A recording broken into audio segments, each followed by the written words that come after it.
राम कृष्ण हरी जय जय राम कृष्ण हरी हरी जय जय राम कृष्ण हरी जय जय राम कृष्ण हरी हरी जय जय राम कृष्ण हरी जय राम कृष्ण हरी जय जय राम कृष्ण हरी जय जय राम कृष्ण हरी जय जय राम कृष्ण हरी जय जय राम कृष्ण हरी जय जय राम कृष्ण हरी जय जय राम कृष्ण हरी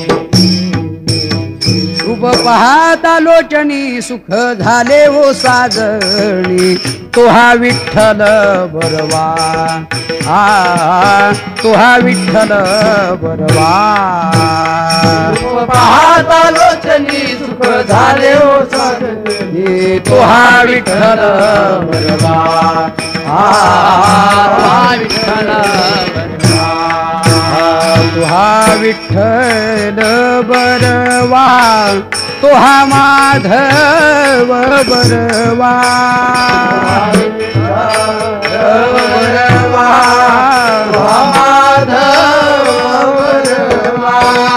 तुहा विठ्ठल बरवा तुहा माधव बरवा तुहा विठ्ठल बरवा तुहा विठ्ठल बरवा विठ्ठल बरवा तुहा माधव बरवा तुहा विठ्ठल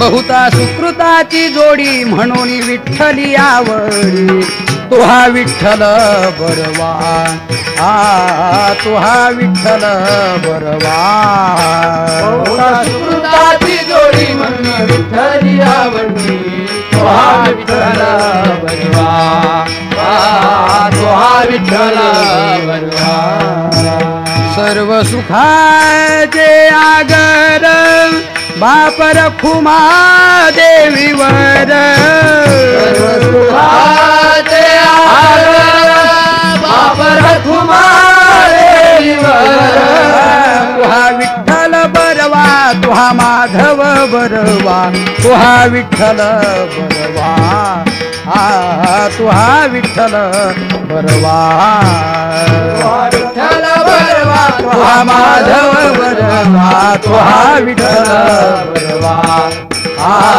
तुहा विठ्ठल बरवा जय जय राम कृष्ण हरी हरी जय जय राम कृष्ण हरी हरी जय जय राम कृष्ण हरी हरी जय जय राम कृष्ण हरी हरी जय जय राम कृष्ण हरी जयाचे द्वारी सोन्याचा पिंपळ जयाचे द्वारी सोन्याचा पिंपळ जयाचे द्वारी सोन्याचा पिंपळ जयाचे द्वारी सोन्याचा पिंपळ अंग्यायसे बळ रेडा बोले अंग्यायुष्य बळ रेडा बोले अंग्यायुष्य बळ रेडा बोले करीन ते काय नव्हे महाराज करेन ते काय नोहे महाराज करीन ते काय नव्हे महाराज करेन ते काय नहे महाराज परिपाहे बीज शुद्ध अंगी बारी पाय बीज सुद्धा बारी पाय बीज सुद्धा जयाने घातली मुक्तीची गवांधी जयाने घातली मुक्तीची गवान जयाने घातली मुक्तीची गवांधी जयाने घातली मुक्तीची गवान मिळविली मांदी वैष्णवाची मेळविले मांदे वैष्णवाची मेळविले मांदे वैष्णवाची करीन ते काय नव्हे महाराज करेल ते काय नहे महाराज करीन ते काय नव्हे महाराज करेल ते काय नहे महाराज परिपाहे बीज शुद्ध अंगी पारे पाय बीज सुद्धा पारे पाय बीज सुद्धा तुका म्हणे तेथे सुखा काय उणे का म्हणे तेथे सुखा काय उणे तुका म्हणे तेथे सुखा काय उणे का म्हणे तेथे सुखा काय उणे राहे समाधानी चित्ताची या राय समाधान चित्ताची या राय समाधान चित्ताची या करीन ते काय नव्हे महाराज करीन ते काय नव्हे महाराज करीन ते काय नव्हे महाराज करीन ते काय नव्हे महाराज परिपाहे पाहे बीज शुद्धांगी परिपाये बीज शुद्धांगी परिपाये बीज शुद्धांगी विठोबार कुमाई विठोबार कुमार विठोबार कुमाई विठोबार कुमार विठोबार कुमाई विठोबार कुमार विठोबार कुमाई विठोबार कुमार विठोबार कुमाई विठोबार कुमार विठोबार कुमाई विठोबार कुमार विठोबार कुमाई विठोबार कुमार विठोबार कुमाई विठोबार विठोबार कुमार कुमाई विठोबार कुमार विठोबार कुमाई विठोबार कुमार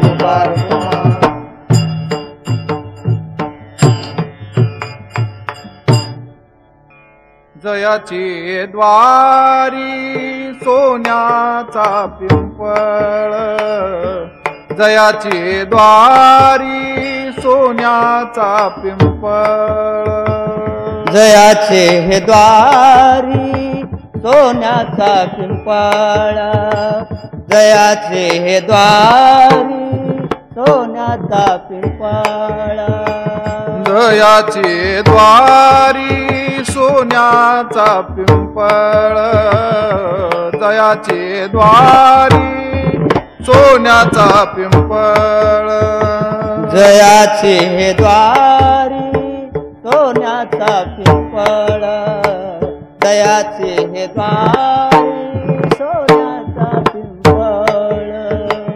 अंगी ऐसे बाळ रेडा बोले अंगी ऐसे बाळ रेडा बोले करीन ते काय नुई महाराज करीन ते काय नोहे महाराज अंगे ऐसे बळ रेडा बोले अंगे ऐसे बळ रेडा बोले करेल ते काय नोये महाराज करेल ते काय नोये महाराज हरी पाहे बीज शुद्धांगी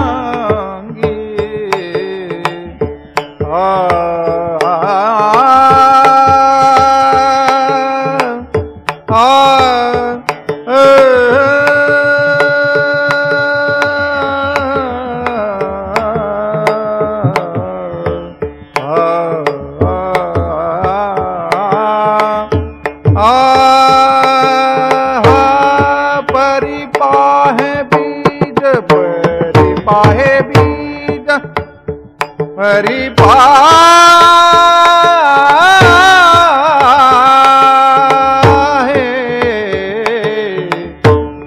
हरी पाहे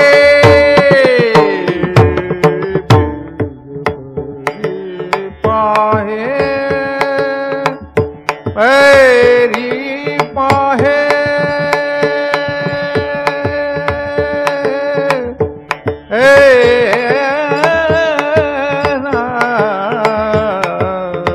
हरि पाहे बीज हरि पाहे बीज सुधा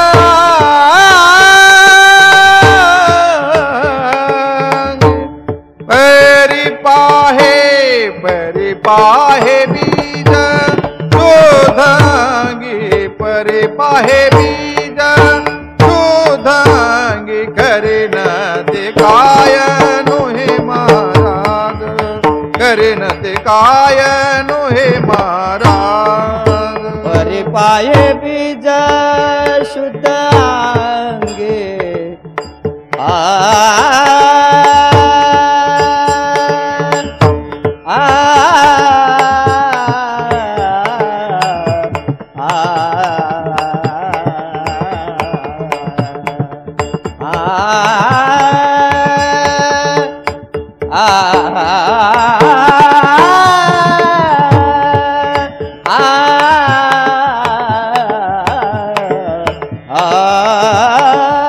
परि पाये बीज शुद्धांगे परि पाये बीज शुद्धांगे करेल ते काय नोये महाराज करेल ते काय नोये महाराज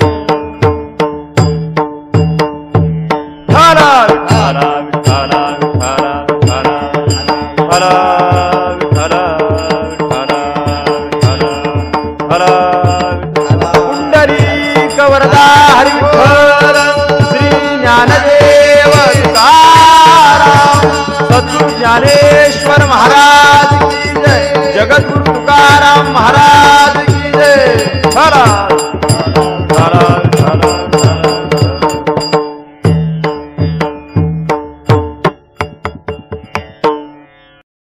या अभंगामध्ये एक विशेष जोड निर्माण झाली ती अशी की वर्णन करते जगद्गुरु तुकोबाराय आणि वर्ण विषय श्री संत ज्ञानेश्वर महाराज.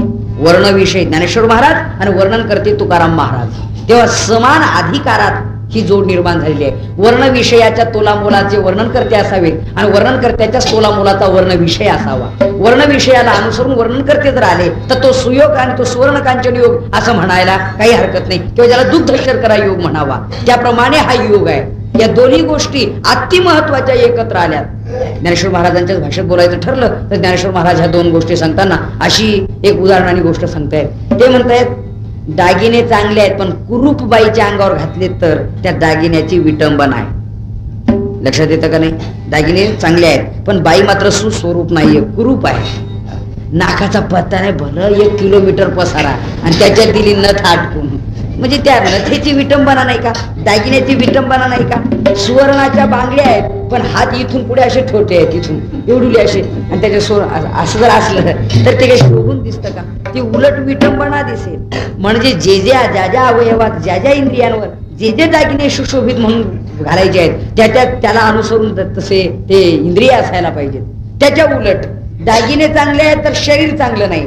काही वेळेला शरीर खूप चांगलं आहे पण दागिने चांगले नाही. शरीर चांगले आहे पण लोखंडाचं मंगळसूत्र काय कामाचं? विटंबनाच नाही का ती त्या शरीराची? म्हणजे शरीर सौंदर्य आहे तर दागिने योग्य नाही. त्यावेळेला दागिने चांगले आहेत तर सौंदर्य शरीर सौंदर्य नाही. पण क्वचित योग असा येतो अंग गोरे आणि तरुणी वरी लेईले आहे लेणे. ज्ञानेश्वर महाराज म्हणतात अंग गोर आहे आणि तरुण आहे म्हणजे सुस्वरूपात आहे आणि तारुण्य आहे आणि मग वरती अलंकाराची ती शोभा आहे. अर्जुना जर चांगल्या शरीरावर जर अलंकार चांगले घातले तर मग कोणाची शोभा कोण ठरू शकेल? इथं अलंकारिले कवन कवने. कोणाचा अलंकार कोण? याचं उत्तर एकच आहे. शरीराचा अलंकार जसा अलंकार आहे पण अलंकाराचाही अलंकार शरीर आहे. हो, अलंकाराला अधिष्ठान शरीर आहे आणि अधिष्ठानाला शोभा अलंकार आहेत. म्हणून अधिष्ठानाची शोभा अलंकाराला आणि अलंकाराची शोभा अधिष्ठानाला. इथे जसा दोघांचा सारखा संबंध निर्माण होतो तसं या ठिकाणी वर्ण विषयाची शोभा वर्णन करत्यांना आणि वर्णन करत्याची शोभा वर्ण विषयाला. कारण वर्णन करते संतच आणि वर्ण विषयही संत. आणि पुन्हा एक गोष्ट सांगतो तुम्हाला, संतांनी संतांचं वर्णन केलं तर ते यथार्थ समजावं, असंतांनी संतांचं वर्णन केलं अयथार्थ समजावं. परत लक्षात ठेवा. काही वेळेला वर्ण विषय चांगला तर वर्णन करता चांगला नसतो. काही वेळेला वर्णन करता चांगला तर वर्ण विषय चांगला नसतो. एखादा मनुष्य अधिकारी आहे, व्याख्याता चांगला आहे, उत्तम अधिकारी आहे, पण वर्ण विषय कनिष्ठ निवडला. मिश्री कशी लावावी मी सांगू का तुम्हाला? आता हा विषय योग्य आहे का? ते तिला आमच्या गावातल्या शेवड्या पोरांना सांगता येईल मिश्री कशी लावावी. ते तुम्हीच कशाला सांगायला पाहिजे? किंवा त्याच्या उलट एखाद्या वेळेला की वर्ण विषय चांगला असतो, ज्ञानेश्वरी सारखा वर्ण विषय आहे. ज्ञानेश्वर महाराजांनी काय सांगितलं? पण गड्याने पहिल्यांदा पावशिरी घेतली आणि मग सांगितलं ज्ञानेश्वरांनी ज्ञानेश्वरी कधी लिहिली सांगू का तुम्हाला? लायकी आहे का सांगण्याची? ज्ञानेश्वर महाराजांची ज्ञानेश्वरी सांगण्यासाठी ज्ञानेश्वरीचा अनुभवीच पाहिजे, ज्ञानेश्वरीचं आचरण करणारा पाहिजे तर त्याने ज्ञानेश्वरी सांगावी. ज्यांच्या जीवनात ज्ञानेश्वरी म्हणजे नेमकी काय ही शब्दानेच कळली असेल एका अंशाने तो भाग वेगळा.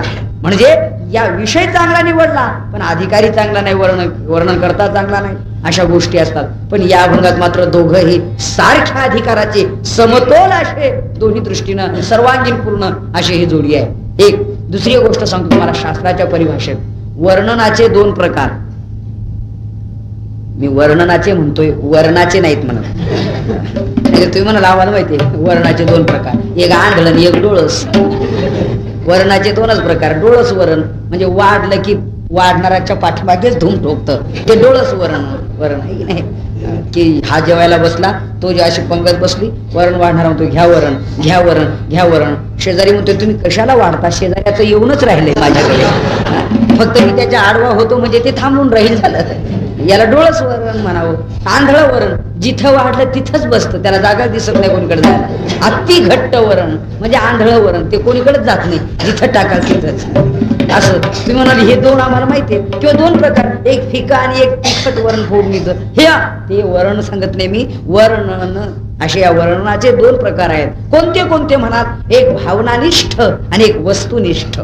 परत लक्षात ठेवा, त्याची व्याख्या सांगतो. वर्ण विषयाच्या ठिकाणी वस्तुस्थितीच्या अभावात जे वर्णन होतं त्याला भावनानिष्ठ वर्णन म्हणावं, आणि वर्ण विषयाच्या ठिकाणी वस्तुस्थिती सहवर्णन ठरतं त्याला वस्तुनिष्ठ वर्णन म्हणतात. म्हणजे जे तंतोतंत एक तिळ मात्र अधिक आहे पण कमी नसेल लक्षण, तिथे लक्षण प्रमाणाभ्याम वस्तुसिद्धी, लक्षण आणि वस्तूची सिद्धी करायची म्हणूनच लक्षण केल्या जातं. पण अतिव्याप्ती, अव्याप्ती, असंभव हे तिन्ही दोष वगळून लक्षण झालं पाहिजे. ते निर्दोष म्हणजे सदोषता येत नाही त्यामध्ये. तसं वर्णनाचे दोन प्रकार आहे. मग आता व्यवहारिक भाषेत सांगायचं ठरलं तर सासूबाई जावयांचं वर्णन करते, हे निवळ भावनानिष्ठ, पोकळ बोगस असं वर्णन समजावं. त्याच्यात काही सत्यता नाही, तथ्य नाही, काही नाही. काय म्हणजे आमचा जावई ना रेडिओ वाजवतो, तो का पखवाज आहे का वाजवायला? काही वर्णन करायचं म्हणजे करायचं झालं, तो पखवाज असतं तर ठीक आहे, रेडिओला वाजवावं लागतं का? पण नुसतं वर्णन करायचं म्हणजे निवड करायचं भावनेनं, याच्यापेक्षा पलीकडे नाही. गोष्टी तुम्हाला सगळ्या माहिती आहे, पुष्कळचा भाग आहे. ऐका ऐका ऐका, अगदी सुभाषितकाराच्याच भाषेत बोलायचं ठरलं तर सुभाषितकार म्हणतात, उष्ट्राणांच्या गृहे गंधर्व शांती पाठका परस्परम प्रशंसन्ति अहोरूपमहोध्वनी. हे तर कळलं ना तुम्हाला? नाही कळलं? उंटाकडे लग्न आहे, प्राण्यांमध्ये काही लग्न होत नाहीत असं नाही, आपल्याला कळत नाही, आपल्याला पत्रिका नाही म्हणून सांगा. उंटाकडे लग्न आहे आणि शांतीपाठ करण्याचं कार्य गाढवदादांकडे सोपवलं की आता तुम्हीच हा यथायोग्य विधी पार पाडा. गाढवदादा नियोजित वेळेवरती हजर झाले आणि त्यांनी शांतीपाठ सुरू केला. स्वस्ती श्री गणनायकं गजमुखं मोरेश्वरं सिद्धिदं बल्लाळो मुरुडं विनायकमहं चिंतामणि स्थेवरं लेन्याद्री गिरिजात्मजं सुरवरं विघ्नेश्वरं ओझरं ग्रामोरांजन संस्थितो गणपती पुर्यात सदा. वाह, लग्न विधी संपन्न होतोय, पण कोणाकडून? गाढवदादांकडून. गाढवांचा हा आवाज ऐकला आणि उंटाने त्यांची स्तुती केली. गाढवदादा, पुष्कळ प्राण्यांचे आवाज ऐकले, पण तुमच्यासारखा स्वरबद्ध आवाज, काय सुंदर आवाज आहे, काय माधुर्य आहे त्यामध्ये, असं वाटतं ऐकतच राहावं. काय आवाज आहे? आता खरं सांगा, गाढवाचा आवाज प्रशंसनीय आहे का? स्तुत्य आहे का? गाढवाचा आवाज कुठल्याच पेटीत बसत नाही, कुठल्याच पट्टीत बसत नाही. मांद्र सप्तकात नाही, तार सप्तकात नाही, ताल सप्तकात नाही. हे तिन्ही सप्तक आणि सर्व पट्ट्या एकदम दाबल्यावर जो आवाज निघतो तो त्याचा समजावा. गाढवाचा आवाज म्हणजे कुठल्याही पट्टीत आणि पेटीत न बसणारा, न सप्तकात मोडणारा असा. तरी हा म्हणतोय काय तुमचा आवाज आहे. आता याने विचार केला, ददाती प्रतिगृह हाती, त्यांनी आपलं स्तवन केलं, आता आपण त्याचं परत फेड केली पाहिजे ना. गुहेम आख्याती पृच्छते, यांनी त्यांचं वर्णन केलं. वा वा वा, उंट दादा आणि काय देवानी खेचर भूचर आचर अशी सृष्टी निर्माण केली, पण तुमच्यासारखा सर्व अवयवाने सरळ आणि देखना असा प्राणी एकही पाहिलं. काय तुमचं सौंदर्य, असं वाटतं ना, पाहतच राहावं तुमच्याकडे. आता उंटाचं स्वरूप पाहण्यासारखं आहे का? तुकोबा म्हणतात, तेथ कैचे नीट अंग. हा, तिथं एक तरी अवयव सरळ आहे का उंटाचा? एकही अवयव सरळ नाही, तरी हा म्हणतोय काय तुमचं रूप आहे, आणि तो म्हणतोय काय तुमचा स्वर आहे. पण आता वर्णन करणारा आहे गाढवच आणि ऐकणारा उंटच, अशी स्थिती झाली. मग याला म्हणा भावनानिष्ठ वर्णन. इथे वस्तुस्थितीचा अभाव आहे, वस्तुस्थितीच्या अभावात घडलेलं वर्णन हे भावनानिष्ठ आहे. पण संतांना मात्र हे वर्णन अभिप्रेत, तिथे तिर मात्र वस्तुस्थिती नसताना केलेलं वर्णन ते म्हणतात आम्हाला अमान्य आहे. विठ्ठल विठ्ठल.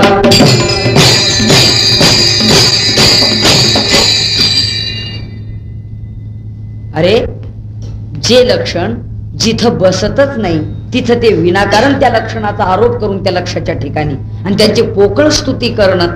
आता आपलं तुमचं आमचं वेगळे. एखाद्याने बिडी जरी दिली, घ्या, कीर्तनाला चालले तुम्ही, विठोबा रखुमाईला पेटवायची आठवण आली तर न्या सोबत. एखादी बिडी जरी दिली तरी तुम्ही म्हणाल वा वा वा, तुम्ही ना कर्णाचे सख्य मावस भाऊ. आता बिडीवर कर्ण ठरतो का?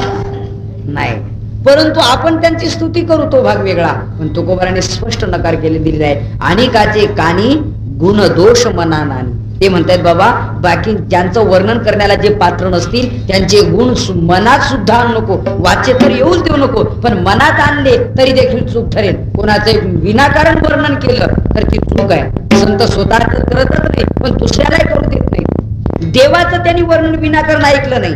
नामदेवरायांचा अभंग तुम्हाला सगळ्यांना माहिती, मनसी विभीषण शहाना परी तो महामूर्ख जाना, परी तो महामूर्ख जाना, परी तो महामूर्ख जाना.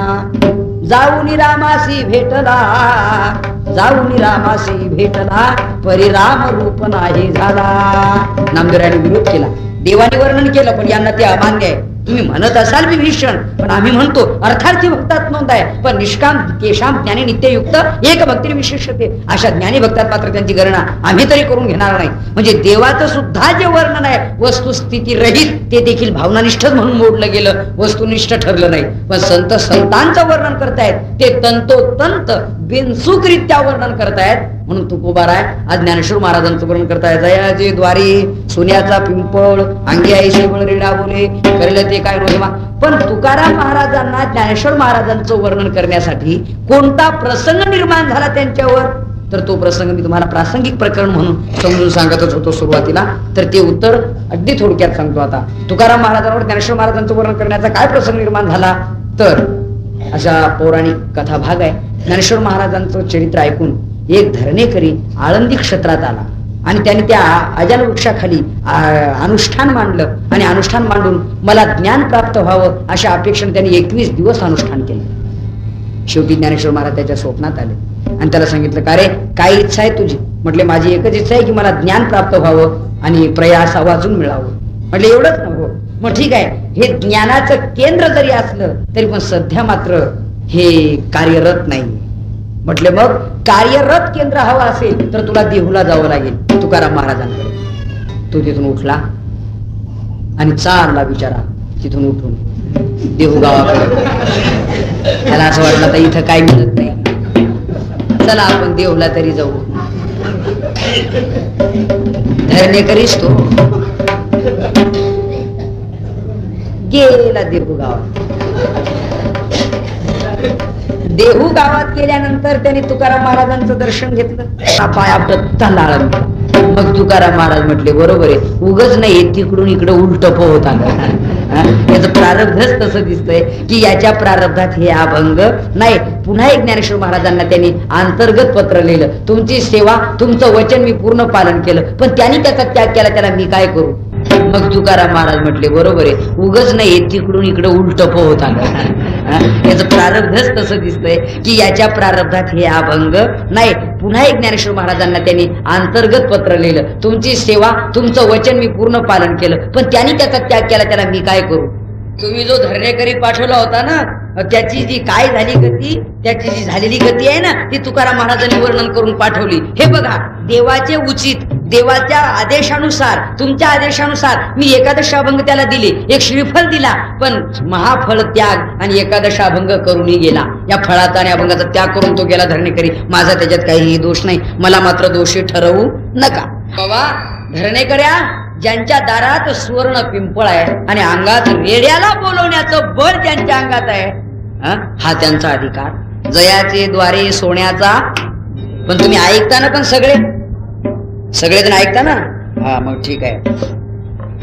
आता त्यांच्या दारात सुवर्ण पिंपळ याचा 2 प्रकाराने मी अर्थ सांगतो. मात्र तो 2 प्रकाराने अर्थ असा आहे, ज्ञानेश्वर महाराजांच्या दारात सुवर्ण पिंपळ हो, पण तुम्ही म्हणाला आम्हाला नाही पटत. जे आळंदीला गेले नसतील ती माना हलवतील, आम्ही जातो त्याच्यावरती लिहिलेला असतं सुवर्ण पिंपळ बर. आणि पण त्याच्यावर ज्ञानेश्वर महाराजांच्या मातेनं म्हणजेच रुक्मिणी मातेनं 1.25 लाख प्रदक्षिणा करून रामनामाचा जप करून या पिंपळाला प्रदक्षिणा केल्याच्या पुण्यामुळे त्यांचे पती संन्यास घ्यायला गेले असताना पुन्हा त्यांना प्राप्त झाले, मिळाले. ते या पिंपळाच्या प्रदक्षिणाचं महत्व हे आम्ही ते तो वाचतोय फक्त, पण मात्र ऍक्च्युअली आम्ही जर बघितला तर सुवर्ण पिंपळ तो नाही. आणि तो जर सुवर्ण पिंपळ असताना एखादं तरी पान आम्ही 3500 रुपयापर्यंत 10 ग्रॅमला महत्व आहे. एखादं पान जरी जमलं असतं ना मग विचारू नका, इतका बंदोबस्त ठेवावा लागला असता त्या सुवर्ण पिंपळाला. तरी पोलिसाची नजर चुकून वशीला लावून काहीतरी केलेच असतं मंडळीने. सुवर्ण पिंपळ तुम्ही म्हणता पण आम्हाला तो पाहायला मिळत नाही. मग पाहायला मिळत नाही आणि सुवर्ण पिंपळ कसा, तर याचं 2 प्रकाराने वर्णन सांगतो मी, ते नीट ऐका मात्र. सुवर्ण पिंपळ असण्याचं कारण आहे आणि इथेच असण्याचं, दारातच असण्याचं, घरात नसण्याचं. जयाचे द्वारी म्हटले, घरी नाही, द्वारी. बरं, मग याचं कारण असं की ज्ञानेश्वर महाराज हे महान संत आणि पांडुरंग परमात्मा हे संतांच्या वरती भाळलेले भगवान परमात्मा. बस, यांना संताशिवाय दुसरं काहीही आवडत नाही. भक्ताविन देवा आवडते काये, त्रिभुवनी नाही आन तुझे. दुसरं काहीच आवडत नाही ना. तथा मी प्रियतम आत्मेन शंकर नच संकर्षण नच श्री नैवात्माचे यथा भवान, श्रीमद भागवतामध्ये सांगितलेलं आहे. अरे बाबा उद्धवा, खरं सांगू का, माझ्यापासून निर्माण झालेला ब्रह्मदेव मला आवडत नाही, शंकर भगवान मला आवडत नाही. हो, शंकर नच संकर्षणा बलराम दादा मला आवडत नाही, न श्री माझी पत्नी मला आवडत नाही, किंबहुना माझा आत्मा देखील मला आवडत नाही. एवढे संत मला आवडतात. तेही प्राणा परवते आवडती मज निवृत्ती, जे भक्त चरित्राचे प्रश्न ठेवते असे भक्त मला आवडतात. बर, मग आता जे भक्त मला आवडतात ना, भगवान त्यांच्याशिवाय राहत नाही. ज्या सुखा कारणे देव वेडावला, वैकुंठ सोडोनी संत सदनी राहिला. देवाला वैकुंठ आवडत नाही. नावडे वैकुंठ शेषाचे शयन, शेषाचे शयन.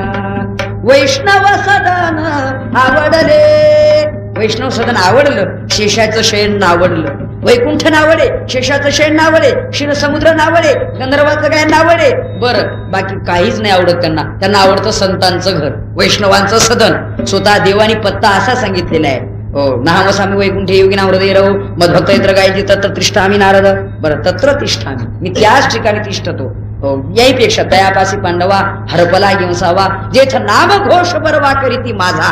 बस, माझा बरवा नाम घोष जेथ करीती दयापासी मी हरपला घेऊसावा, मी तिथे सापडतो असा देवाचा पत्ताच आहे जवळजवळ.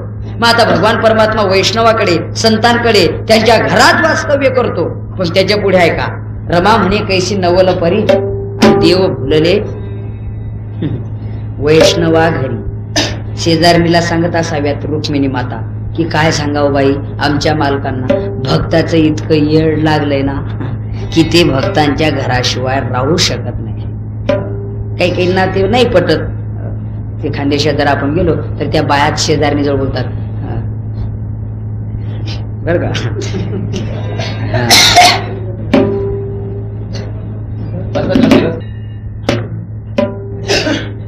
तसं कदाचित रुक्मिणीनं म्हटलं असावं की काय सांगावं, आमच्या भगवानना वैष्णव सदनाशिवाय राहू शकत नाही. ते त्यांना पार वेळ लागले, त्यांना भक्ताशिवाय दुसरं कोणी आवडत नाही.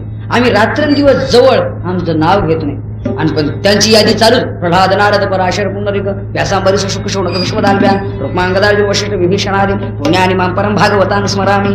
प्रल्हाद नारद पराशर पुंडरीक व्यासांबरीश शुक शौनक विश्वदालव्यान रुक्मांगदार्जुन वशिष्ठ विभीषण, हे तर सगळी यादी लक्षात आलीच असेल तुमच्या. एवढ्या भक्तांची मालिकाची मालिका पुढे देव ठेवतात आणि पूजनीय घाली दंडवत. त्यांची पूजा काय करतायत, निर्गुण गातात सगुण काय होतो, हातातल्या कमळाने त्यांची पूजा काय करतो वगैरे वगैरे. तेव्हा यांचं ठरलेलंच आहे, तयाच्या आम्हा व्यसन आमचे तो निधिदान किंबहुना समाधान ते मिळतीच आहे. एवढंच नाही तर हातीचेरी लीला कमळे पूजू तयात आहे. म्हणून पार्वती मातेने किंवा रुक्मिणी मातेने म्हणावं की आमच्या भगवानना वैष्णवांशिवाय राहत नाही. पण आता परत आहे का, देव वैष्णवाशिवाय राहत नाही, पण ती लक्ष्मी आता देवाशिवाय राहत नाही. कारण लक्ष्मी स्थिरावली मुकुंदी जैसी. ही लक्ष्मी फक्त मुकुंद परमात्म्याच्या जवळ स्थिरावलेली आहे, अन्य ठिकाणी ती चंचलच आहे. आज तुमच्या जवळ तर उद्या त्यांच्याजवळ. तुमच्या खिशात आलेली 5 रुपयाची नोट कित्येक जणाजवळ आली असेल, त्यामुळे ती कित्येक जणाजवळ जाईल सांगता येत नाही. ती तुमच्या अजिबात राहणार नाही. का, ती चंचलच आहे. मकारो दश चंचला, 10 चंचल गोष्टी तिचा नंबर अग्रगण्य नंबर आहे. बर, पण फक्त ती स्थिर असेल तर परमात्म्याजवळ. जरा 18व्या अध्यायात या, आले का तुम्ही. यत्र योगेश्वर कृष्ण यत्र पार्थो धनुर्धरः तत्र श्रीर्विजयो भूतिर्ध्रुवा आणि तिर्मतिर्मम. या श्लोकावर बोलताना ज्ञानेश्वर महाराज म्हणतात, चंद्रतेथ चंद्रिका शंभुतेथ अंबिका संत तेथ विवेकासने केली.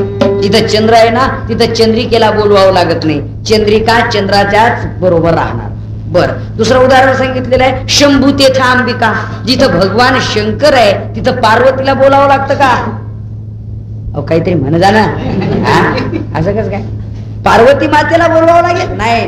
अमृतानुभवात स्पष्ट म्हटलेलं आहे, साक्षात विद्या ही शांकरी. ते शंकर आणि ही विद्या चित शक्ती त्यांची शांकरी. शंकराला सोडून शांकरी राहू शकत नाही. चित घनाला सोडून चित शक्ती राहू शकत नाही. रत्नाला सोडून रत्न प्रभा राहू शकत नाही. साखरेला सोडून गोडी राहू शकत नाही. फुलाला सोडून मकरंद राहू शकत नाही. कारण आत्माभान पदार्थ सत्ता आहे, त्याला स्वतंत्र सत्ता नाही. जाऊ द्या, एवढ्या भानगडी नाहीच कळल्या.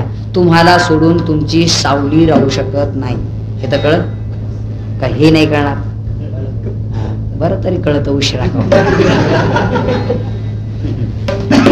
तुम्हाला सोडून तुमची सावली राहू शकेल?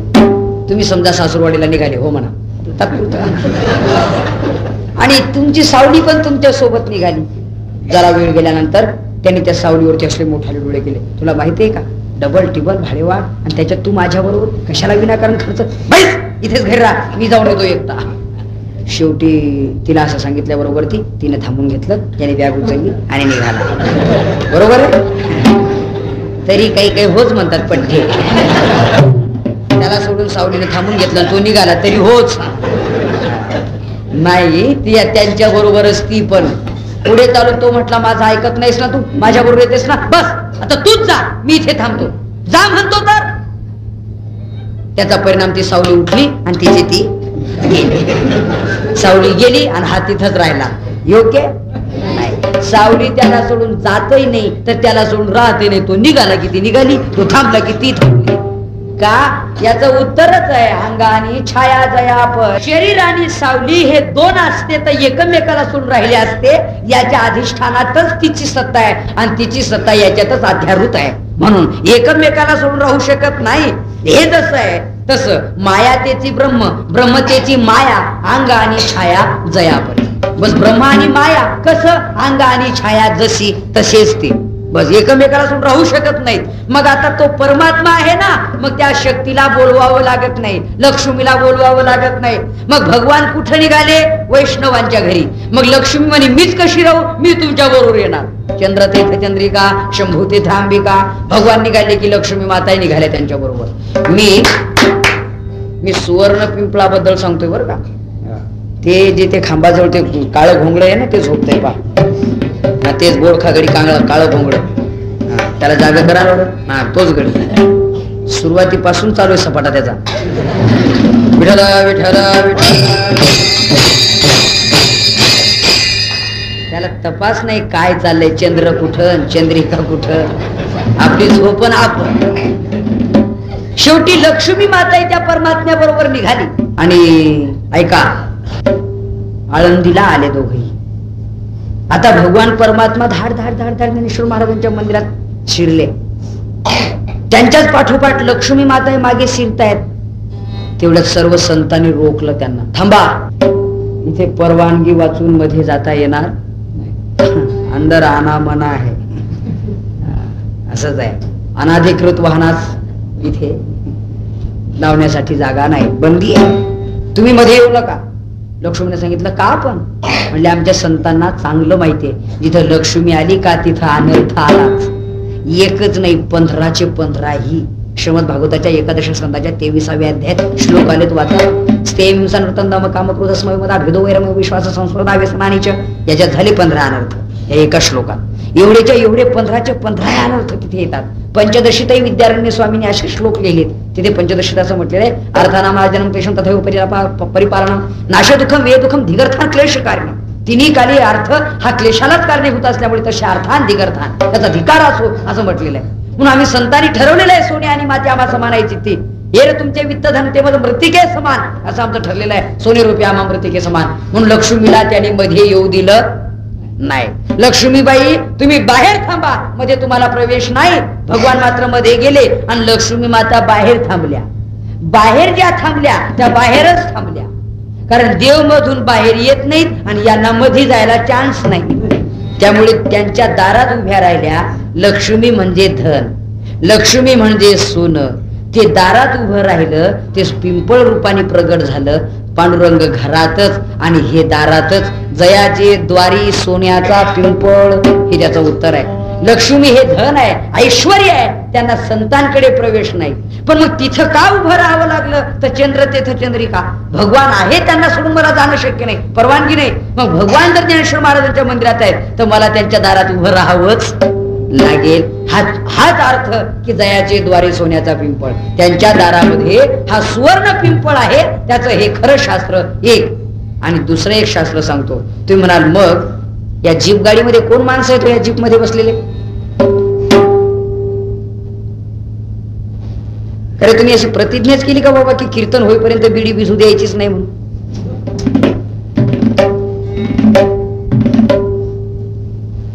माणसाला स्वतःची नसली तर कमीत कमी लोकांकडे पाहून तरी कळलं पाहिजे की जग काय करताना आपण काय करतो. विठ्ठल विठ्ठल विठ्ठल.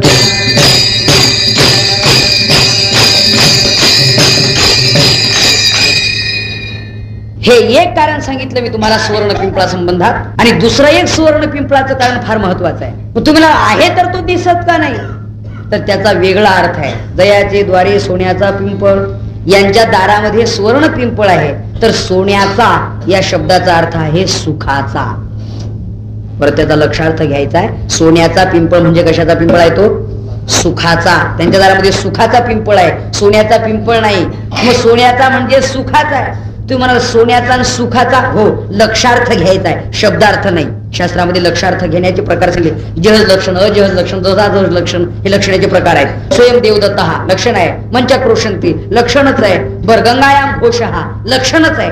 गंगेवरती गवळ्याचे घर आहेत म्हणजे काय? गंगेच्या पाण्यावरती घर आहेत असं नाही, गंगेच्या काठावरती घर आहेत गवळ्यांचे. हे जसं महत्वाचं आहे. किंवा दुसरं उत्तर आहे मंचाक्रोशंती. एखाद्या माणसाने विचारलं का आवाज कसला आहे? तो म्हणे बाजेचा आहे. बाजेचा आवाज नाही, बाज जड आहे, ते आवाज करू शकत नाही. बाजेवर असणाऱ्या पेशंटचा आवाज आहे, आजारी पडलेल्या माणसाचा आवाज आहे. की प्राण जात नाही, जगण्याला अर्थ उरला नाही. जगला का? मरण येत नाही म्हणूनच. बस, त्यावेळेला दुसरं काहीच नाही. आयुष्याचे सूत्र बिघडता, उमटे भूतांची खडाडता. हे आयुष्याचं सूत्र बिघडलं. पंचमहाभूतांनी एकदा त्याच्यावरती हल्ला केला की त्यावेळेला प्राण जात नाही, पण जगणे आता असह्य झालेलं आहे. त्यामुळे तो कणत असतो, जोरजोरात ओरडत असतो, रडत असतो, म्हणून त्याचा तो आवाज आहे. म्हणजे मंचाक्रोशन याचा अर्थ ऍक्च्युली मंचात म्हणजे बाजेचा आवाज आहे तो, असा नसून त्याच्यावर असणारा त्या आजारी माणसाचा आवाज आहे. याला लक्षण म्हणतात. नाही तर ते लक्ष जर केलं नाही, शब्दाचा शब्दार्थच घेतला आपण, लक्षार्थ घेतला नाही, तर मग मात्र फार मोठा घोटाळा होतो बरं का. नाही तर तुम्ही बऱ्याच वेळेला असे अनुभव येतात आपल्याला. एखाद्या माणसाने जर म्हटलं असं करा, म्हणजे काय, जेवणाची वेळ झाली, स्वयंपाक तयार आहे, पानं वाढून तयार आहे, तुम्ही हातपाय धुवून पानावर बसा बरं. मग काही यांनी काय पत्रावळीवर जाऊन बसायचं का वर? शब्दार्थ काय होतो? हातपाय धुवून पत्रावळीवर जाऊन बसा. मग काय पानावर बसा? पानाच्या शेजारी बसा, लक्षार्थ घ्यावा लागेल. नाही तर सासूबाईने सूनबाईला सांगितलं म्हणे पाहुणे जेवायला बसतायत, अर्थात मी स्वयंपाक करते, तू रिकामा वेळ जाऊ दे नको, तुला बाकीचं काही काम जमत नाही ना, पापड घेऊन भाजीत बैस बर, म्हणजे वेळ जाणार नाही, तेवढाच वेळ वाचेल. पापड घेऊन भाजीत बैस. तिनं पापड घेतला, हरभऱ्याची भाजी दारात वाळत होती, त्या भाजीत जाऊन बसली. पापड घेऊन भाजीत बैस. तिनं हळदात पापड घेतला, भाजीत जाऊन बैस. शब्दाचा जर शब्दार्थ घेतला तर किती घोटाळा होईल, भाजीत बैस. तसं आहे. आईने मुलीला सांगितलं की तुला पुरणपोळ्या येत नाहीत ना? म्हणे हो. मग तू असं कर, फक्त पुरण वाटून दे, बस मी पोळ्यात सर्व सारमी होते, भात पुरण वाटून दे. ती म्हटली बरं ठीक आहे. म्हणजे मी पोळ्या मी करते, सगळं करते, मला जरा बाहेर थोडंसं काम, मी जाऊन येतो, तोपर्यंत तू पुरण वाटून दे. तिने ठीक आहे म्हटलं, ठीक आहे पुरण वाटून दे. तिने ते डाळ आणि गुळ मिक्स ते पुरण बनवलेलं होतं, ते वाटून दे म्हणून तिने 50-50 पोरं गोळा केले, वाटून दिले. पुरण वाटून दे. आई आली बाहेरून, गंगू अगं पुरण कुठे? म्हणजे वाटून दिलं.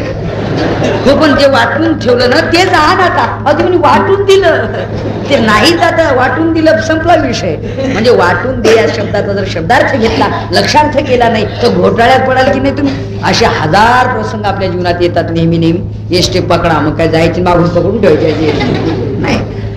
जाऊ द्या, मला तात्पर्य काय सांगायचंय तसं इथं लक्षार्थ घ्यायचा आहे. काय लक्षार्थ आहे? सुवर्णाचा म्हणजे सुखाचा, सोन्याचा पिंपळ म्हणजे कशाचा पिंपळ? सुखाचा पिंपळ. तुम्ही म्हणा सोन्याचा सुखाचा समन्वय, हो, साधला जातो. व्यवहारिक दृष्टिकोनातून आपण दृष्टांत ऐकला असेल, सांगतो मी तुम्हाला. एकाची आई वारली. आई वारल्यानंतर तो आपला रडत बसला, जोरजोरात रडायचा. तो मातृभक्त होता. तो म्हणाला काय सांगावं आई, या जगाच्या पाठीवरती. स्वामी तिन्ही जगाचा पण आई विना भिकारी, स्वामी तिन्ही जगाचा. त्रैलोक्याचा अधिपती जरी असला पण माता नसेल तर तो भिकारी भिक्षुक समजावा, असं माझं पोरकं जीवन आज तुझ्या नसण्याने झालेलं आहे. आई आई म्हणून तो रडू लागला. तेवढ्यात काही पोक्त माणसं, म्हातारी माणसं, वयोवृद्ध माणसं ते म्हणाले, बाळासाहेब अरे बाबा रडू नको, म्हातारीचं सोनं झालं. त्याने ते जरा बारकाईने ऐकलं, म्हातारीचं सोनं झालं. बरं आजच रात्री आपण प्रयोग करू. म्हातारीचं सोनं झालं म्हणतात. एखादं टंगलं जरी आपण आणलं सोन्याचं तर आपला संसार सगळा लख लख लख प्रकाश. बस रात्री त्यांनी सगळे झोपू दिले आणि म्हातारीचं सोनं झालं. ही मन लक्षात घेऊन पाणी घेऊन ते प्रेत विझवलं रात्रीचं रात्री.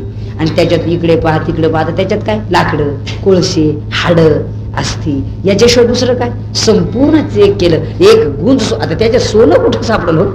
तो घरी आला, निराश होऊन बसला. काय घडलं काही कळतच नाही. म्हटलं ती राग सावरण्याला तुमच्याकडे काय म्हणतात, तेच म्हणतात का. मग बरं आहे, ठीक आहे. ते राग सावरण्याच्या कार्यक्रमाच्या दिवशी पुन्हा लोक जमले. परत हा रडू लागला. तेच म्हातारी म्हणे, हे बघा बाळासाहेब काय रडू नका, म्हातारीचं सोनं झालं. मग मात्र त्याने ऐकून बस म्हटले, पुष्कळ झालं फसवून. आता आपलं काय झालं, म्हातारीचं सोनं झालं. कसं सोनं झालं, मी तुमचं सांगितलेलं ऐकून काल गेलो होतो, मी पाहिलं तिळभर सोनं नाही त्याच्यात. मग ते म्हातारे म्हटले, आम्हाला काय माहिती तू शब्दाच्याच मागे पळशील म्हणून. अरे म्हातारीचं सोनं झालं याचा अर्थ म्हातारीचं चालता बोलता मरण सुखाचं झालं. सोन्याचं म्हणजे सुखाचं, सुखात बस. नाहीतर इथून पुढे म्हातारी जर 5-25 वर्ष जर बाजूवर खेळली असती तर तुम्ही सगळ्यांनी घरातल्यानी त्याग केला असता. तिला जगणं अवघड झालं असतं. बरं झालं सुखासुखी चालता बोलता म्हणून. सोन्याचं म्हणजे सुखाचं असा अर्थ आहे. तसा जयाचे द्वारी सोन्याचा पिंपळ, सोन्याचा म्हणजे सुखाचा.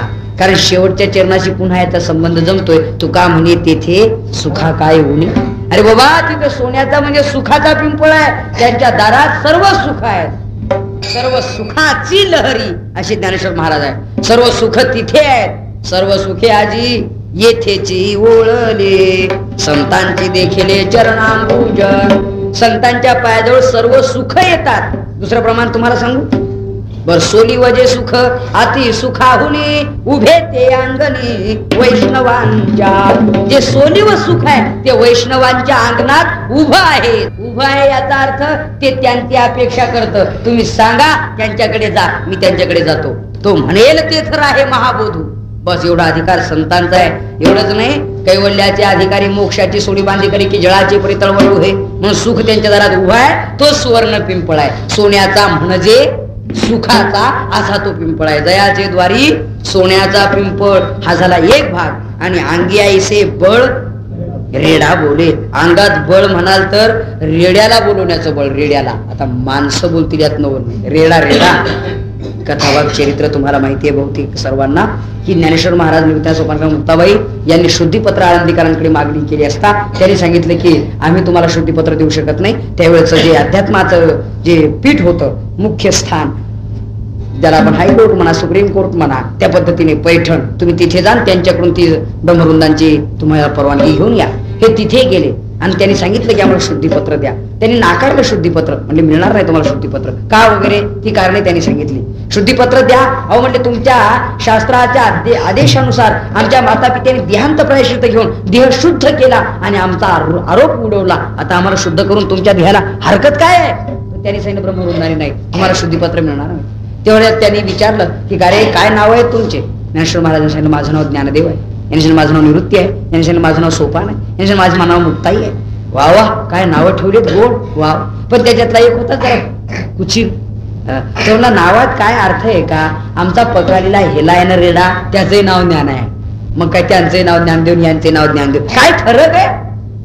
काय नावात काही विशेष आहे. कित्येकाचं नाव प्रकाश पण दुपारी कंदील घेऊन पाहावा लागतो कुठं येतो. असं काय नावाचा अर्थ आहे का. तसं नाव अन्नपूर्णा पण 3 पाहुणे आले तरी शेजाऱ्याच्या घरून पीठ आणावं लागतं. ते अन्नपूर्णा, अन्नपूर्णा बस अन्नपूर्णा असं म्हणावं लागतं त्याच्या बाबतीत. मग तसं तर नाही ना. नावात काय अर्थ आहे. ज्ञानेश्वर महाराजांनी सांगितलं हो काय तुमचा व्यापक बोध आहे, खरोखर आहे. नामरूप संबंध जाती क्रिया आकाराशी पण वस्तूशी.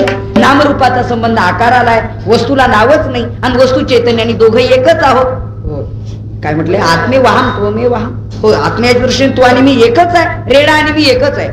अरे वा, म्हटले वेदांताच्या चांगल्या गप्पा मारता येतात, पण रेडा आणि तुम्ही एकच आहात, कशावरून? हा, त्या रेड्याला मारलं म्हणजे तुमच्या अंगावर वळ उठेल? ज्ञानेश्वर महाराजांनी सांगितलं हो जरूर उठेल, लगेच प्रयोग करा म्हटले. केला प्रयोग. मुक्ताबाई म्हणाल्या नका करू प्रयोग, आमच्या ज्ञानेश्वर महाराजांना लागेल. थांबा म्हटलं. मारला त्याने आसूड. आता महिषाचे पाठी मारिता आसूड आहे की नाही, मारिता आसूड महिषाची पाठी आणि तोची वळ उठी ज्ञानदेवा. महिषाच्या रेड्याच्या पाठीवर आसूड मारल्याबरोबर तो वळ ज्ञानेश्वर महाराजांच्या पाठीवर उठला.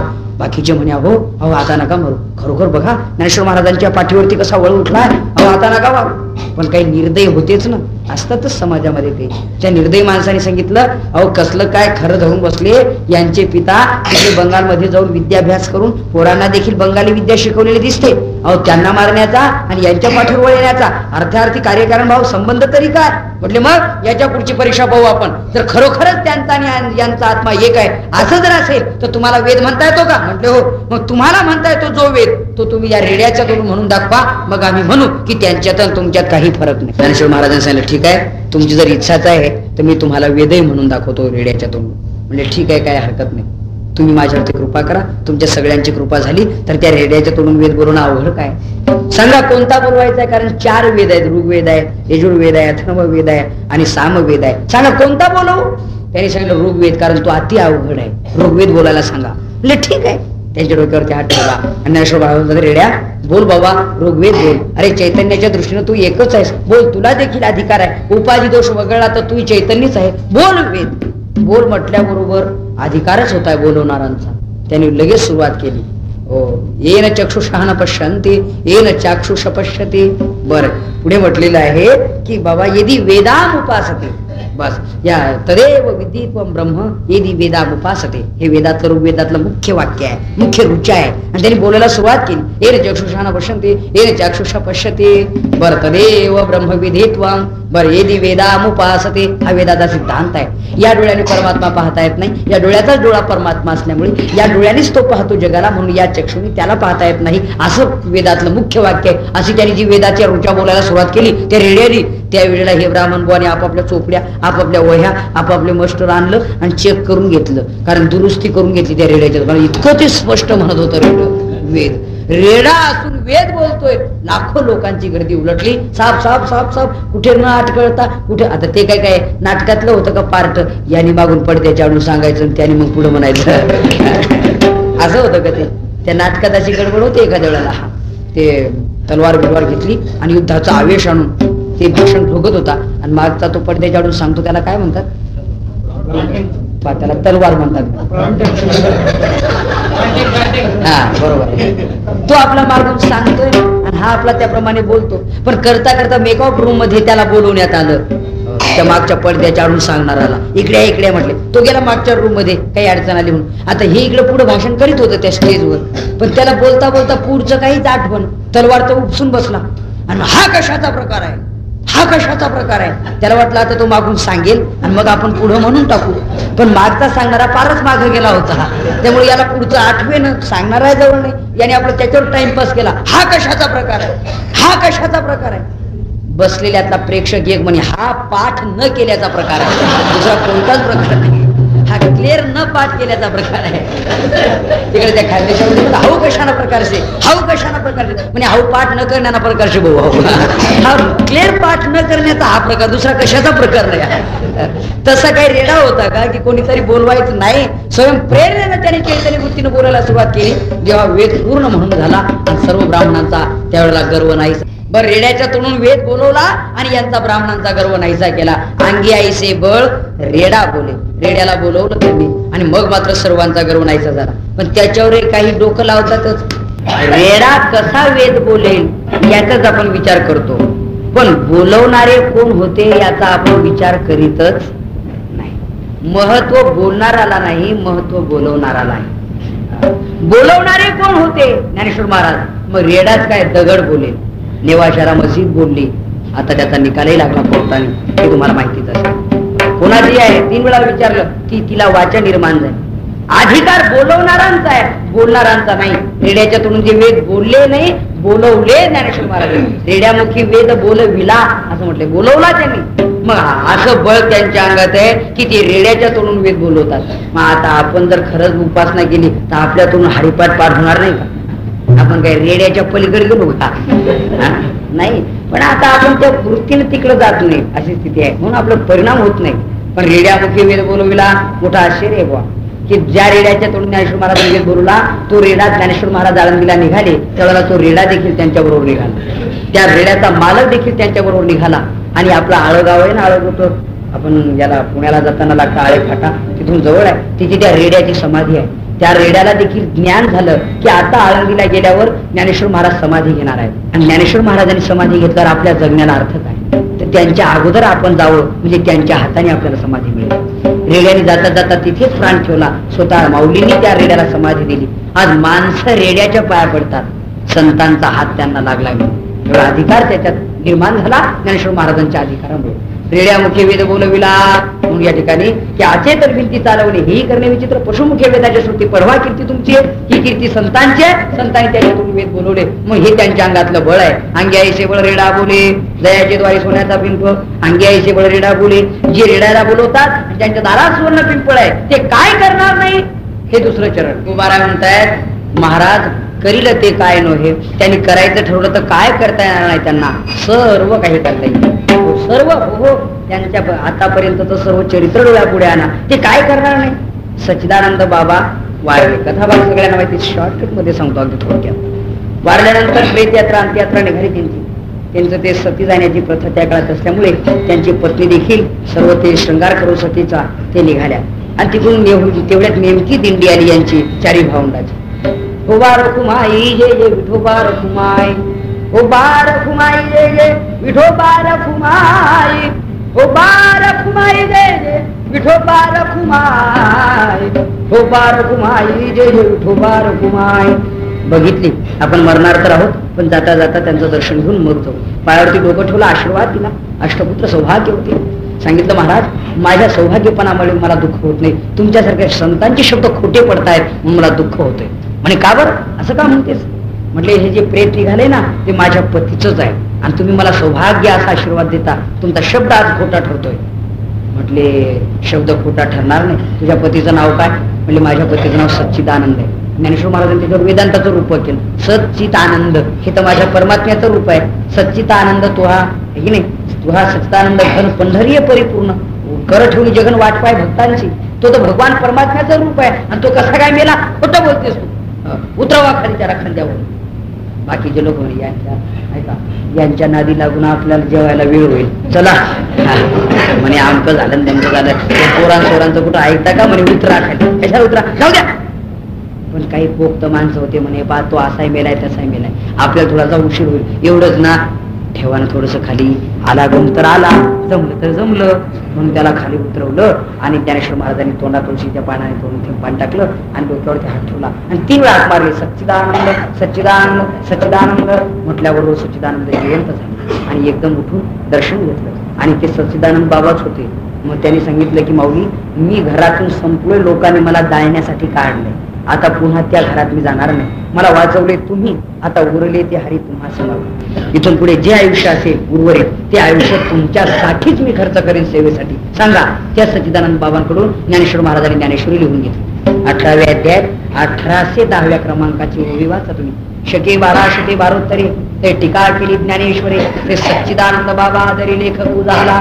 सच्चिदानंद बाबांनी ती ज्ञानेश्वरी लिहिली आणि ज्ञानेश्वर महाराजांनी सांगितली. पण त्या सच्चिदानंद बाबांचा तो अधिकार आहे, मेलेला माणूस जिवंत करण्याचा अधिकार तो सच्चिदानंद बाबांचा नव्हता, जिवंत ज्यांनी केला त्यांचा अधिकार. नाही तर उद्या तुम्ही असं म्हणाल ते कसं शक्य आहे, मेलेला माणूस उठणं कसं शक्य आहे, याचं उत्तर उठवणारा जर तसा असला तर शक्य आहे. आता आपल्याला झोपेतला उठत नाही तो भाग वेगळा आहे की नाही. तो मेलेला जिवंत झाला, आपल्याला झोपेतला उठत नाही, झोपेतला अशी तो भाग वेगळा. तो उठवणाराचा अधिकार आहे, तो उठणारांचा अधिकारच नाही. पण मेले माणूस जिथं उठवेल, मेलेला माणूस जिवंत झाला आणि तेव्हापासूनच ही प्रथा सुरू झाली. वेशीमध्ये प्रेत खाली ठेवणे आणि त्याला विसावा देणे. कारण त्यावेळेला तिथे ज्ञानेश्वर महाराजांच्या आग्रहाने ते प्रेत खाली ठेवलं गेलं आणि तिथे ठेवल्यामुळे ते जिवंत झालं. म्हणून लोकांना आजही वाटतंय न जाणू झालं तर झालं. पण प्रेताचा तो अधिकारच नाही, तो ज्ञानेश्वर महाराजांचा अधिकार होता. आता ज्ञानेश्वर महाराज नसल्यामुळे ते कसं जिवंत होईल, हा एक भाग आहे. आणि आता त्याच्या पुढे त्याला विकृत स्वरूप निर्माण झालं. आता असं लोक समजतात तो प्रेताचा विसावा नाही, तो खांदेकऱ्यांचा विसावा. त्याला खाली उतरवायचा, आपण तंबाखूतून आपण की आपल्याला रेस, आपल्याला विसावा म्हणजे खांदेकऱ्यांचा. जर वजनदार असला भारी होऊ नये, एक टप्पा घ्या मधला, अशी स्थिती आहे ती. असो विनोद सोडा, पण हा त्यांचा अधिकार. करील ते काय, तुम्हाला मेलेले माणूस हो ते काय करणार नाही, करील ते काय लोहे महाराज, मेलेले माणूस उठवू शकते. मग करील ते काय तिथे म्हणा, मग हा करील ते काय लोहे महाराज ते काय करणार नाहीत. परी पाहे बीज, फक्त तू तितक्या भक्तीचं शुद्ध बीजाने तिथं गेला पाहिजे. तुझ्या मनात जर शंका असली तर मग जमणार नाही. मग खापरा परीस काय करी, परीचे पण हे जर खापर होऊन गेलं तिथं तर सरळ करिता नाही श्वानात येते पुच्छ. कुत्र्याचं शेपूट कधी सरळ होत नाही, ते किती सरळ करा वाकडच नेहमी वाकड राहतं, म्हणून तर त्याला कुत्र्याचं शेपूट म्हणतात. सरळ झाला असतं तर कुत्र्याचं शेपूट त्याला म्हटलं गेलं नसतं. सरळ करिता नाही श्वानाचे ते पुच्छ, खापरा परीस काय करी. तसं संतांकडे जा शुद्ध भक्तीच्या बीजाने जर गेला तर करील ते काय नव्हे महाराज. परे पाहे बीज शुद्धांगी, अभंगाच्या 2 चरणाचा अर्थ सांगितला. वेळ संपला. एकदा सगळे जर भजन करा की 2च मिनिटात कीर्तन आटोपलं समजा. जयाने घातली मुक्तीची गवांदी, मिळविली मांदी वैष्णवांची. ज्याने मुक्तीची मेजवानी वैष्णवांची मांदी एकत्र करून त्यांना घातली, संपूर्ण वैष्णव एकत्र केले आणि वैष्णवांना मुक्तीचं जेवण दिलं. ज्ञानेश्वर महाराजांनी जसं म्हटलेलं आहे की ज्ञानेश्वरीला एक नाव दिले संजयाने, ब्रह्मरसाचे परगुणे केले अर्जुना लागी नारायणी आणि तय अवसरी पाहुणे पातलो. अर्जुना करता ब्रह्मरसाची मेजवानी भगवान परमात्म्याने करून घातली. पण संजय म्हणतोय मी दैववान पाहुणा की त्यावेळेला व्यासाच्या कृपेने तिथे येऊन उतरलो. जावायन बुवान करता स्वयंपाक करावा पण वारकरी नेमका यावा, राम राम. त्यातला हा प्रकार. दैववान पाहुणा तोच वेळेवर उतरतो, नाही तर कप बशा 2 पालख्या टाकल्या दूधही उरलं नाही आणि मग तो राम राम. अरे अरे अरे काय खरं नाही तुमचं, प्रारब्धच नाही तुमचं, काय करणार आता. तसं प्रारब्धाचा प्रश्न आहे. तसं ज्ञानेश्वर महाराज म्हणतायत अहो अर्जुनाची पांती परिसनया योग्य होती, ती कृपा करून संती अवधान द्यावी. अरे अर्जुनाच्या पंक्तीला बसून ब्रह्मरसाचं पक्वान खाण्याचा अधिकार कोणाचा आहे, पण ज्यांचा असेल त्याने अवधान द्या. म्हणजे ज्ञानेश्वरी म्हणजे ब्रह्मरसाची मेजवानी आहे, पंगत आहे. मग तसं जयाने घातली मुक्तीची गवांदी, नवे मराठीचे नगरी ब्रह्मविद्येचा सुगाळ करी, घेणे देणे सुखचवरी हो दे या जगा. माझा मराठाची मुलं कौतुके अमृतातेही पैजा जिंके, ऐशी अक्षरे रसिके मेळवीन, ही प्रतिज्ञा आहे ज्ञानेश्वर महाराजांची ज्ञानेश्वरीमध्ये. गीतार्थेशी विश्व भरू आहे की नाही, तैसा वाघविलास विस्तारू गीतार्थेशी विश्व भरू, आनंदाचे आवारू मांडू जगा. जयाने घातली मुक्तीची गवाणी. ब्रह्मज्ञानाने मुक्ती प्राप्त होते, त्या मुक्तीची पक्वान करून मेजवानी करून ज्ञानेश्वरीच्या रूपाने सर्व वैष्णवांना घातली. ते ज्ञानेश्वर महाराज करील ते काय नव्हे महाराज. अजून तुका म्हणे तेथे सुखा काय उरले. अरे सुखाच्या अपेक्षेनं तू माझ्याकडे आला, तुकोबारांचा धरणे कर्या, तिथं काही कमी आहे का. फक्त तू एकच कर, राहे समाधाने चित्ताच्या समाधानाने तिथं त्यांची सेवा करून राहा, म्हणजे तुला सुख मिळेल. नाही तर काय करू, कसं करू, घरचं कसं चाललं असं. मग चित्ताच्या तळमळे चंदने हे अंग पोळे. किंवा संतांच्या संगतीत गेला, सेवेचा पत्ता नाही. संताचा व्यवस्था लाडू पुऱ्या झोडीता हा जर सपाटा लावला तर तुला सुख मिळणार नाही, जेवणच मिळेल. सुख पाहिजे का, तद्विती प्रणिपातेन परिप्रश्न शिवाया उपदेक्षती ज्ञान ज्ञान तत्वदर्शना. तू त्यांची सेवा कर, प्रणिपात कर, प्रश्न विचार, मग तुला सुख मिळेल. तिथं काही कमी आहे का सुख, जे ज्ञानाचा सुख सुखाच्या मनात. तर मगाशी तुम्हाला मी प्रमाण सांगितली की मूर्तिमंत सुखाचा समुद्र देव आहे, पण त्या समुद्रावरच्या लाटा संत आहेत, तेव्हा प्रश्नच नाही सुखाला तिथे. तुका म्हणे तेथे सुखा काय उणे, काही कमीच नाहीये, फक्त राहे समाधानी चित्ताची. असे ज्ञानेश्वर महाराज करीला ते काय नव्हे महाराज. पाय विद शुद्धांगे ज्ञानेश्वर. विठ्ठल जय जय विठ्ठल, जय विठ्ठल जय जय विठ्ठल. बोलिलेली पुरे वेळी वाकुडे उत्तरे करा क्षमा अपराध महाराज तुम्ही. नाही विचारिला अधिकार मी आपुला, करा क्षमा अपराध महाराज तुम्ही. तुका म्हणे ज्ञानेश्वरा राखा पाया पेकिंग करा, करा क्षमा अपराध महाराज तुम्ही.